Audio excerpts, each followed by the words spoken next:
Bismillah ar-Rahman ar-Rahim. It is exactly 8:48 a.m. South African time. We cross over to London and we're going to be talking with Omer Hussein. He is a Palestinian activist and a son of a Nakba survivor. We're looking at the issue around broken promises, and I kind of wondered, did we as a global community, were we that fickle to buy the story on the ceasefire?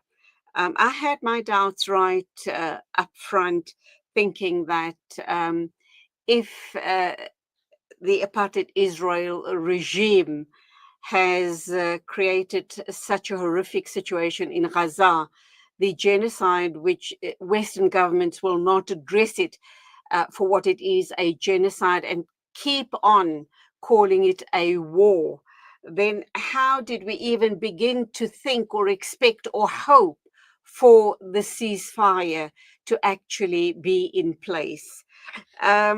These are broken promises, and apartheid Israel have violated the Gaza ceasefire, and we understand that of late, at least 97 Palestinians were killed and 230 others have been injured right at the beginning of this ceasefire. So let's get comments from Omer Hussein.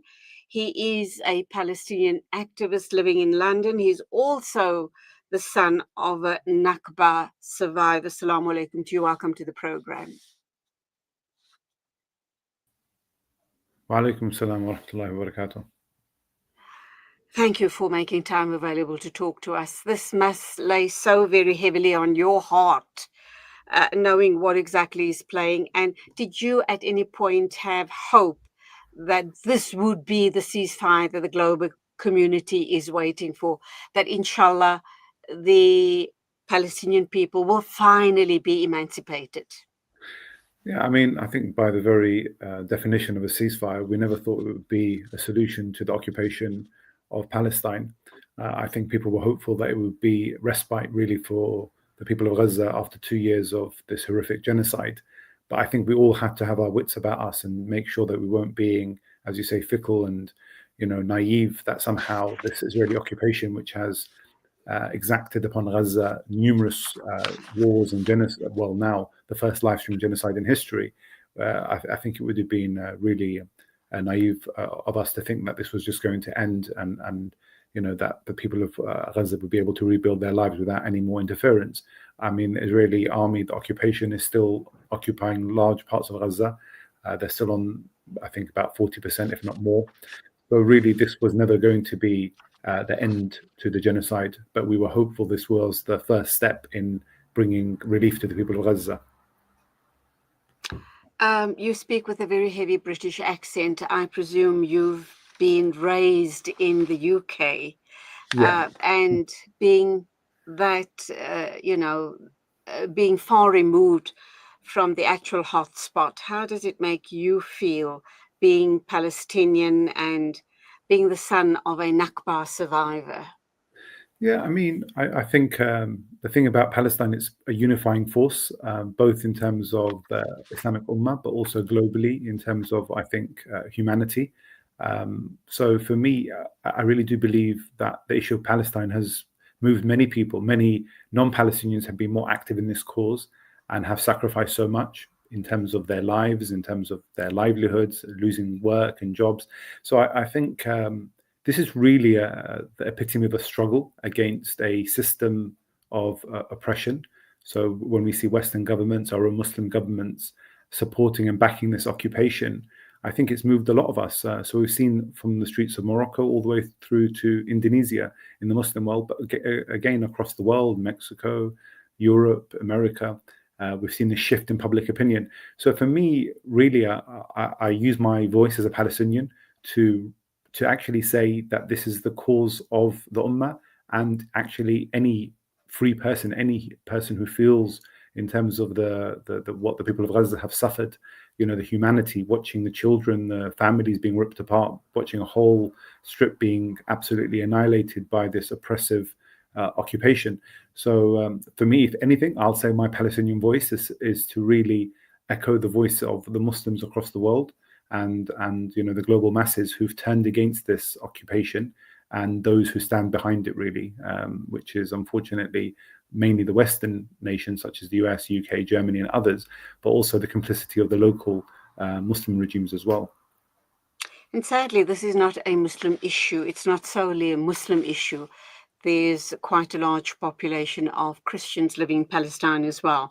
And yet we're not hearing Christians around the world. Well, let me not generalize, but the majority of Christians and church leaders are silent on the massacre, the genocide of Christian Palestinians. That's the one part. And then you being a British Palestinian, I'm kind of wondering how you being affected by Keir Starmer's utterances around stifling the voices of the protesters within Europe. Within particularly in the UK, and also wanting to call for different types of laws to further stifle those voices, as quieten them, never mind, quieten them completely. How does that go down with you and British sympathizers as a whole? Yeah, I mean, just to take your first point about the Christian population of Gaza, I think for many of us, the last 2 years was an awakening that there was actually a long-standing Christian population there. In fact, there was 3 churches that have all been attacked during the genocide. In fact, yesterday marked the anniversary of one of those churches being attacked, and many Christians being massacred in that strike. But if you were watching mainstream media, you would have barely heard about that event. And this is the reality. Mainstream media seems to be more focused on pushing a certain narrative that fits their agenda, which is typically more pro-Israel, while the actual cause of the Palestinians is left to people on social media to amplify. So yes, it's a big shame on the Christian population. We know there's Christian Zionism in the US, which has very specific motivations in terms of supporting the Israeli occupation. But even beyond that, the fact that just normal Christian groups, churches haven't been outspoken is a massive shame, and really shows you something, or really is indicative of I think, a racist undertone, that these are Arab Christians, as if they are different in terms of faith. So that's really quite a shocking reality that we've witnessed over the last 2 years. Apart from a few solitary voices, it certainly hasn't been a mainstream call to stand with their Christian brethren. In terms of your second point regarding Keir Starmer and his policies in the UK, I think it goes against what the masses are feeling. And if I just maybe give you one example of that, you must have heard about this recent,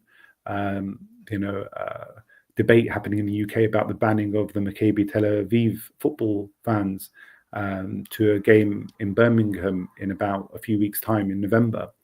And the MP there, along with the police, took a decision to say that they should be denied entry to avoid potential safety issues for the local population. But yet Keir Starmer and many other MPs and other kind of right-wing, more centrist, conservative politicians came out and said it was a disgrace that they're being banned. But yet these are the same fans that ran riot in Amsterdam last year. And actually just yesterday, Maccabi Tel Aviv fans in Tel Aviv were causing problems. There was 9 of them arrested or something like that in a derby match there. So it just shows you that our politicians are more interested in actually defending the rights of football hooligans from abroad than actually their own citizens in the UK. And a YouGov poll in the UK showed that 42% of people were in favour of them not being allowed entry, while less than 30% wanted them to be allowed in. So they're not even bowing to the views of the majority in the UK. They seem to be simply, being representative of the Zionist movement within the UK and foreign interests. So we, as you mentioned, there's been outlawing of Palestinian direct action groups, which went against what British intelligence had advised the government. So yeah, I think it's all part of a policy that's been adopted by the British government, by the political elites, by the big corporations, the media, to actually very much position themselves as pro-Zionist, despite the masses within the UK and globally being very much pro-Palestinian. Okay, I'm going to ask my producer just to come into the studio and clear my screen. There are a few messages that I'd like to read out from viewers and listeners, but it's being blocked out. So if he could just come in and clear that. But in the meanwhile, let's get your take on the fact that Donald Trump is saying that the ceasefire is still in effect in Gaza, though we've heard reports of aid being blocked to Gaza. I think the global community assumed that the moment the ceasefire was announced, aid will start going in full force so that the starving masses can start sustaining themselves, and much needed medical equipment and medical supplies could then start getting people the necessary medical aid that they need.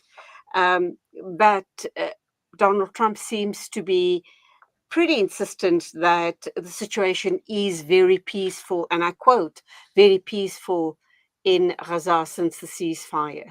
Yeah, I mean, Donald Trump is not really someone that we can take our views from. Clearly, he's someone who speaks without thinking, without really actually understanding the reality. I think it does seem that the US position, they do want to bring an end to the genocide, possibly for their own personal interests, in terms of there is a massive anti-Zionist movement within the US, and I think that's very evident. We know that Israel, especially Netanyahu's government, Ben Gvir, Smotrich, wanted the war to continue, wanted the genocide to continue. In fact, Ben Gvir came out very openly yesterday and stated now that they have got their prisoners back, they want to resume the war on Gaza, the genocide on Gaza. So I think there's clearly different factions within this discussion. There are those within the US who are clearly against continuing this. But within Israel itself, we know that the policy is very much still to ethnically cleanse Gaza. That is their objective. If that's what they wanted to achieve, that's what all their statements came out making it very clear that that was their objective. So really, I think we're in a very difficult position, and we're not sure what's going to happen. It's very interesting that the mediators, Qatar, Turkey, Egypt, who said that they will be guarantors for this ceasefire, have been very silent over the last 24 hours. I haven't heard anything from them, or even over the last week or so. Bear in mind that this ceasefire came into effect about 10 days ago, and yet since that time, as you mentioned, about 100 Palestinians have been murdered and over 230 have been wounded in Israeli strikes. In fact, just this morning, 2 Palestinians were shot dead in Gaza, and the aid that's supposed to be coming in very large quantities is coming in actually in much smaller quantities than is required. So I think everything is very volatile. It's not very clear what's going to happen. There's two elements. I think there's an element of questioning where the guarantors are in all of this, because they have been extremely silent, but also making sure that we don't continue having a discussion purely about a ceasefire, but talking about what is the solution for Palestine. Is Palestine just going to go through a constant cycle of genocide and wars and then ceasefires, and then it just gets resumed again? In the West Bank, many people have been killed in the last week. An 11-year-old boy was killed playing football in Hebron just 2-3 days ago, and his friend was wounded. This is the reality of Palestinians in occupied Palestine. So for me, I think just to talk about the ceasefire would be, really not amplifying the call of the Palestinian people, which is to look at how do you look at liberating Palestine. And unfortunately, that reality has to be understood more in a regional context, that we have countries in the region such as Egypt, Jordan, Saudi Arabia, Turkey, who are not working in favor of the Palestinian people. They're very much align themselves with Western interests. And until we can challenge that reality, I don't think we can be talking about free Palestine. And one wonders why the Arab neighbors of Palestine are so silent regarding this matter. And it's almost like they've given up on the Palestinian issue. And I guess the all-important question is, what were they promised by Western governments? Once again, you go look back in history and you know that a lot of those leaders and tribes, leaders of little tribes in Arabia, I'm talking back back in the day, in in the early 19th and late 18th century, where they were bought over and they sold their land and they sold their souls to the Western world. But that being said, I just want to read out one or two quick messages here. I'd like your response on it. Someone's asking about your thoughts on George Galloway, question number one. Then also Abdul Razak Ismailov, who is a regular listener and supporter of the Palestinian cause. He writes into us on a regular basis whenever we're having discussions on Palestine. He is based in Estonia, and he says that there's a blackout in Europe regarding news on Palestine. And he also goes on to say that an example being when Shireen Abu Akleh was murdered, the journalist, she was, they kind of heard about it way after, and only heard about this on one of the community radio stations here in South Africa. Yeah. That was the start of it all, was it not, when Shireen Abu Akleh was murdered by Palestine? What was that, 2 years ago, 3 years ago? Yeah, I think it was about 3 years ago, before the genocide by some time. Yeah, I was in Jordan at the time. I remember it happening. Yeah. Okay, so before we wrap up, your thoughts on from John, who's asking, what are your thoughts on George Galloway? And then, of course, any other thoughts you have about the current situation playing out in Gaza? Yeah, I mean, George Galloway, for many people, he's been a very active participant in the pro-Palestinian cause. However, for me personally, I do not believe he presents the solutions that are required for the liberation of Palestine and liberating ourselves in the region, because for me, they're intrinsically linked. So when we look to what's happened in the region, we have political parties, rulers, regimes who have been oppressive to their own people, whether it's the Ba'ath Party in Syria, in Iraq and other places. And George Galloway has actually had a very positive view of those, even though they oppressed their own people, arrested tens, if not hundreds of thousands of people in the dungeons of these countries. So for me, you have to understand that as an ummah, as you mentioned, if you look back at history, there has been a concerted effort to ensure that the Muslim Ummah is weak, is not independent, is very much dependent on Western interference and influence. So when you say, what have they done? Sisi would have been happy to continue working with the US because he knows he gets his aid, and he wants to ensure that Trump and the US is pleased with him undertaking his role as a guardian of the Zionist occupation. And the same can be said of King Abdullah of Jordan and of all the rulers in some capacity or another. So the problem with George Galloway is he's made it a purely Palestinian-centric discussion, when in fact, if you look at the reality of how Palestine was occupied and even how this occupation has continued for almost 80 years, it's very much part and parcel of a regional policy by the West in the Middle East, and one that needs a regional solution, not one that's purely, another state like Palestine that's supposed to be independent, when in fact what you really see is all these countries to some degree or another are very much, relying on Western influence or interference in their lands. So I take it you're not in favor of the two-state solution? No. The two-state solution is essentially a compromise to say that we can occupy your land and we'll give you back some of it. Again, with many conditions, you won't be able to control your own, main infrastructure in terms of the state, in terms of land ports, seaports, airports, electricity, gas, finances, taxation. It's all going to be under their control. And as I'm sure you know, the West Bank itself is actually dotted with Israeli settlements throughout the region, throughout the West Bank. So all of this is actually really just a ploy to subdue the Palestinian people from what really is the solution, which is liberation. But the reason why we don't talk about liberation is because we have been accustomed to defeat and betrayal in that region. But I think that's what we need to change in terms of the discourse amongst the Muslim community in particular, that we should be looking at Palestine as the spearhead for change in the region, not just another independent Arab national state, but looking back to its history. There was a brilliant example. There was the Patriarch of Jerusalem, recently gifted Erdogan a copy of the Umar Treaty, the covenant of Umar al-Khattab with the Christians of Jerusalem. And it just made me think about your point about Christians in Palestine. There were actually 1 in 7 people within Palestine at the fall of the Ottoman rule there in 1917 were Christian. So it tells you something really about how Palestine was a melting pot of different people of different religions, different ethnicities that lived under an entity, a state that actually ensured that their rights were protected.